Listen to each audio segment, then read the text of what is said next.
जेके update देख रहे हैं आप और मैं हूं आपके साथ आदित्य राजपूत। आज हम जम्मू कश्मीर के कई मुद्दों पर जो है वो बातचीत करेंगे।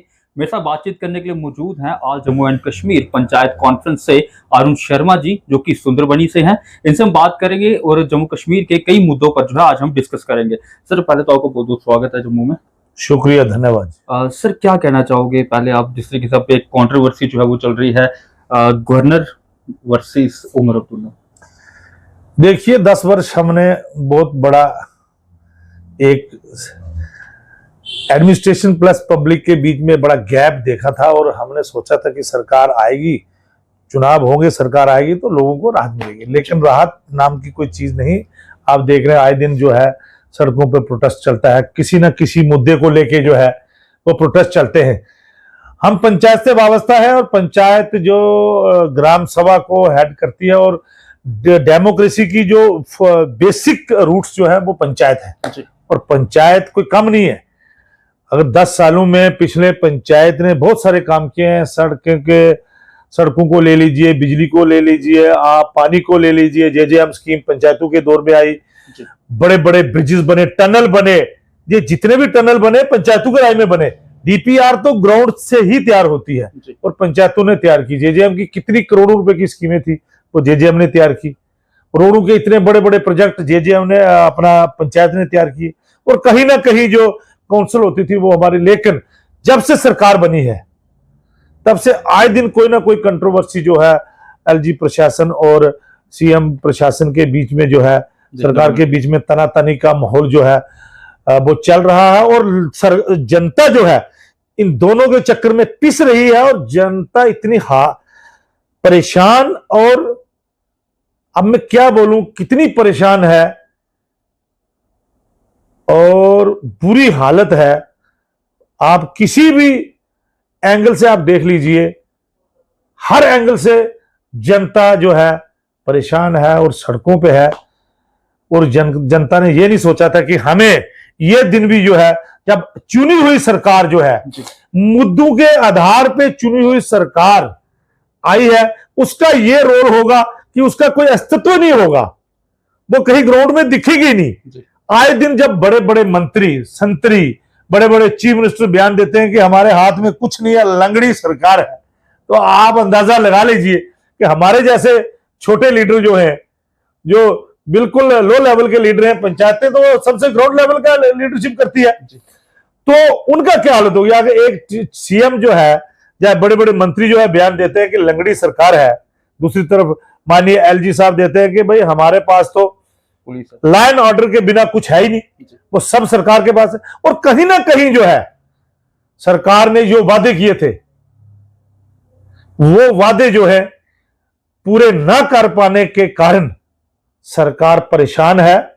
और वो जनता में मुंह दिखाने के काबिल नहीं है। अब जनता को फेस टू फेस कैसे करेगी? जनता के बीच जाना है ना। जनता को आपने झूठे वादे करके आपने वोटें ली हैं। जब आप लोग कहते हैं कि आप हमारे जो वादे करके आप सरकार में आए हैं वो वादे पूरे करिए, हमें पानी फ्री दीजिए, हमें बिजली फ्री दीजिए, हमें जो जो आपने बोला है, हमें पेंशन जो है डबल कर दीजिए। अब AAA के आधार पे आप सरकार चलाएंगे तो ऐसे कैसे चलेगी? AAA के आधार पे है ना, वो हमारा राशन कार्ड होता है, जी जी जी, AA तो उस आधार पे अगर सरकार चलाएंगे, आप बोलेंगे कि उसी के आधार पे जो है पहले आपने आम जनता को कहा कि सबके लिए जो है वो एक ही नजर से हम देखेंगे मापदंड आपका। अब आप इतने निम्न सत्र पे आगे हैं तो बड़ा मुश्किल है। अच्छा सर, एक और सवाल रहेगा। आप सुंदरबनी इलाके से ताल्लुकात रखते हैं, डिप्टी सीएम आपके वहां के इलाके के हैं, तो क्या इस 8 महीनों के अंदर या 6 महीनों के अंदर कोई डेवलपमेंट हुई है वहां पर? देखिए, डिप्टी सीएम साहब का मुद्दा जो है वो तो नहीं है। डिप्टी सीएम साहब हम जो है, जो जितनी हमारी एज है, हम भी 50 को टच कर रहे हैं। हमने जम्मू कश्मीर में पहली बार डिप्टी सीएम को की पोस्ट को जम्मू प्रोविंस में देखा है और लोग बड़े खुश हुए थे कि भाई जम्मू प्रोविंस को एक डिप्टी सीएम मिला है। तो किस आधार पे मिला है, किस आधार पे नहीं, मुझे इस आधार पे मैं नहीं जाऊंगा कि एक इलेक्टेड आदमी, पहले भी नेशनल कॉन्फ्रेंस के एमएलए जीते थे, बड़े बड़े 8-8, 9-9, 10-10 एमएलए भी जीते, लेकिन डिप्टी सीएम का रैंक किसी को नहीं मिला। तो हम अपने आप को खुशकिस्मत मानते हैं और धन्यवाद भी करते हैं कि भाई हमें डिप्टी सीएम मिला। लेकिन डेवलपमेंट की यहां तक बात है, डेवलपमेंट कोई हमें कुछ ऐसा देखने को मिला नहीं, क्योंकि नौशहरा कंस्टिट्यूंसी से वो ताल्लुक रखते हैं। आप आए दिन देखते हैं कि नौशहरा भी जो है वो सुर्खियों में रहता है। कोई ऐसा जो है, हाँ अभी जो कैपेक्स बजट आया है उसके आधार पे मैं बोलूंगा कि वो एज अ डिप्टी सीएम उन्होंने पोर्टफोलियो पीडब्ल्यूडी, सड़क एंड रोड एंड बिल्डिंग का डिपार्टमेंट उनके पास है और इंडस्ट्रीज का डिपार्टमेंट उनके पास है। होना चाहिए था, 8 महीने बीत गए हैं, होना चाहिए था कि करोड़ों रुपए जो है वो सड़कों पे आते, ब्रिजेस पे आते। अभी कैपेक्स बजट आया है, हमने सुना है कि पैसे अलॉट हुए हैं, लेकिन बराबर डिस्ट्रीब्यूशन होनी चाहिए थी। कालाकोट और सुंदरबनी को भी इग्नोर नहीं करना चाहिए था। हमने सुना है कि रोड एंड बिल्डिंग डिपार्टमेंट ने 20 करोड़ रुपया जो है वो नौशहरा के लिए रखा है, और सुंदरबनी, मुझे लगता है सुंदरबनी में कुछ भी नहीं मिला, सुंदरबनी को भी कुछ नहीं मिला और कालाकोट को भी कुछ नहीं मिला। अब रजौरी की बात तो मुझे नहीं पता है, लेकिन मुझे पता है मतलब के नौशहरा में कुछ मिला है। लेकिन अगर वो उनके पास इंडस्ट्री मिनिस्टर भी है तो एक बहुत बड़ी इंडस्ट्री जो है पैकेज, वो इंडस्ट्रीज एरिया राजौरी में है, पुंछ में है, हर जगह है। लेकिन सुंदरबनी और नौशहरा दोनों एरिया ऐसे हैं जहां इंडस्ट्री एरिया नहीं है। अगर आपके पास ऐसा मंत्रालय है, अगर आपको मौका मिला है, तो आप लोगों में जाके अब लोगों को ये सिद्ध करके दिखाएं कि हमें अगर डिप्टी सीएम मिला है तो लोगों को हमने ये फायदा दिया है। ऐसा कुछ हमें देखने को मिला नहीं। चलो देखते हैं आगे क्या होता है। अभी अगर जम्मू की मैं बात करूं तो जम्मू में लगातार अलग अलग इलाकों में जो है प्रदर्शन चल रहे हैं। कल युवा राजपूत सभा की तरफ से भी प्रदर्शन किया गया नायब तहसीलदार को लेकर। देखिए, इस तरीके से देखते हैं, क्या ये सही है? अलग अलग संगठन जो है वो इस मुद्दे को लेके जा रहे हैं। मेरा ये मानना है कि आपने कंपलसरी किया है उर्दू को, ये आपकी मानसिकता को दर्शाता है। बात उर्दू और हिंदी और इंग्लिश की नहीं है। जब आपने 5 अगस्त, जब से 370 टूटा है, आपने हर लैंग्वेज को बराबर का दर्जा दिया है, तो फिर उर्दू कंपलसरी कहां से हो गया? उर्दू कंपलसरी नहीं है। ये आपकी मानसिकता दर्शाती है कि हमने किसको बेनिफिट देना है, किसको हमने नीचे लाना है। बात जम्मू से भी आपको वोट मिले हैं, सिर्फ कश्मीर से नहीं, जम्मू में भी आपके लोग हैं, और ये गलत भावना है, ऐसा नहीं होना चाहिए। हम इसका पुरजोर निंदा करते हैं। और हमारी पंचायत कॉन्फ्रेंस जो है वो हर पंचायत में विरोध प्रदर्शन करती है, अपने अपने ढंग से करती है। कोई सड़कों पे आके करता है, कोई प्रेस कॉन्फ्रेंस करता है, कोई अपने अपने तरीके से करता है। और शुरू से ही जब से ये ऑर्डर निकला है, ये गलत है। पहले भी निकला था, तब रमन भल्ला जी रेवेन्यू मिनिस्टर थे, हमें याद है, आपको भी याद है, आप मीडिया से हैं। तो उन्होंने, जब भाई जम्मू का रेवेन्यू मिनिस्टर था, उन्होंने एक दिन में ही वो ऑर्डर को रिवोक किया था।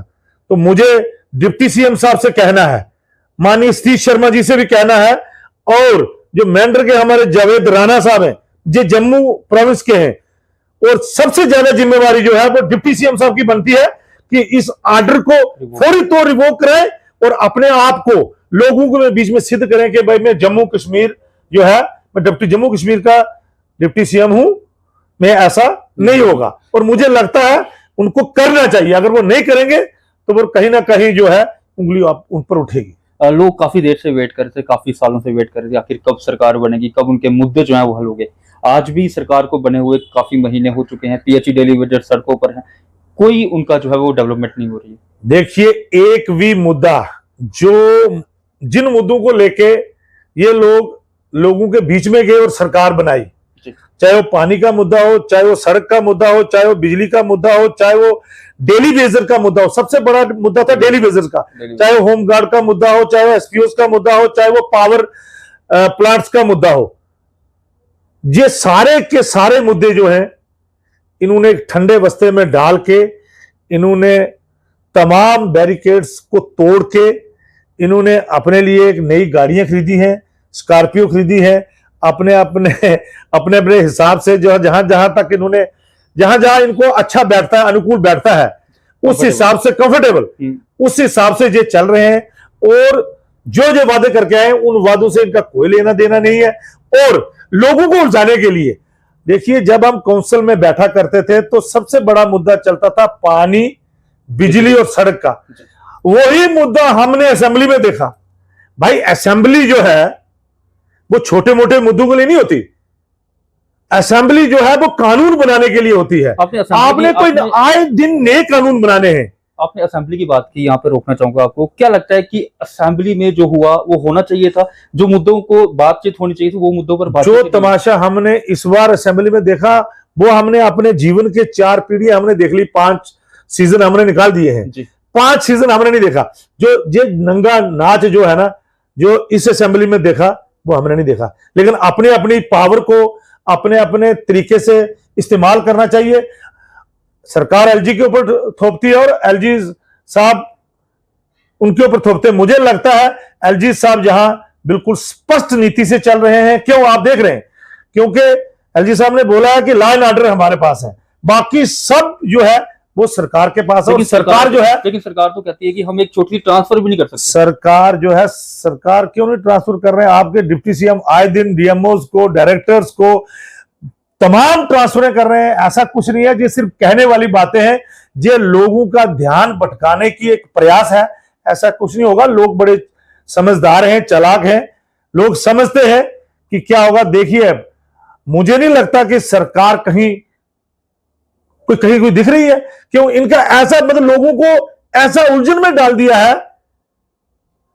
क्योंकि मैंने पहले ही शुरुआत से बताया कि इनके बयान ही इस ढंग से आ रहे हैं कि लोग उलझ जाएं। लेकिन लोग बड़े सियाने हैं। आने वाले दिनों में आप देखेंगे कि आपको बहुत कुछ ऐसा उलट फेर जो है वो दिखाई देगा। क्योंकि इनके जो आसार जो है वो कुछ दिखाई नहीं देते। उनका जो मुद्दा, जो सोच ये लेके आए थे, जो सोच ये लेके लोगों के बीच में गए थे, उससे बिल्कुल ये टोटल फेलियर है। और लोग आने वाले दिनों में इनसे हिसाब लेंगे। चलिए, वो तो शुक्रिया बात करने के लिए। ये थे हमारे साथ अरुण शर्मा, जो कि all Jammu and Kashmir panchayat conference से ताल्लुकात रखते हैं। और इनका साफ तौर पर ये कहना है कि सरकार से काफी ज्यादा अपेक्षाएं जो है वो लोगों को थी, लेकिन सरकार जो है लोगों की अपेक्षाओं पर जो है वो खरी नहीं उतर पा रही है। अब देखना ये होगा कि इस सरकार से जो अपेक्षाएं लोगों ने की थी, क्या ये अपेक्षाएं पूरी कर पाएंगे कि नहीं कर पाएंगे। खैर, ये जो आने वाला वक्त है वो बताएगा। तब तक ये बने रहिए की अपडेट के साथ। अगर आप दांतों की किसी भी समस्या से परेशान हैं और महंगा डेंटल ट्रीटमेंट करवाने में असमर्थ हैं, तो अब आपके लिए डेंटल केयर सेंटर लेकर आया है विशेष ऑफर। अब किसी भी महंगे दांतों के उपचार पर आपको मिलेगा 50% का विशेष डिस्काउंट, जबकि हमारे यहाँ शुक्रवार को दांतों की हर समस्या को मुफ्त में देखा जाएगा।